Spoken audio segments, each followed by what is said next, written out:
Pemimpin Ansarullah Sayyid Abdul Malik Al-Houthi mengeluarkan seruan tegas untuk mobilisasi penuh, menegaskan kesiapan kelompoknya untuk memerangi Israel dengan kekuatan yang lebih besar di semua tingkatan. Pernyataan ini disampaikan dalam pidatonya pada Selasa 4 November 2025, sebagaimana dikutip Al-Mayadin pada hari berikutnya.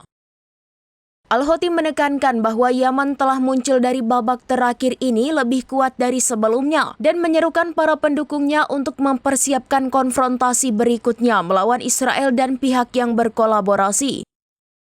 Pemimpin Houthi itu juga mengecam keras keterlibatan Amerika Serikat di Gaza dan memperingatkan bahwa sasaran permusuhan Israel tidak hanya Palestina, tetapi juga Lebanon, Suriah, Iran, dan Irak.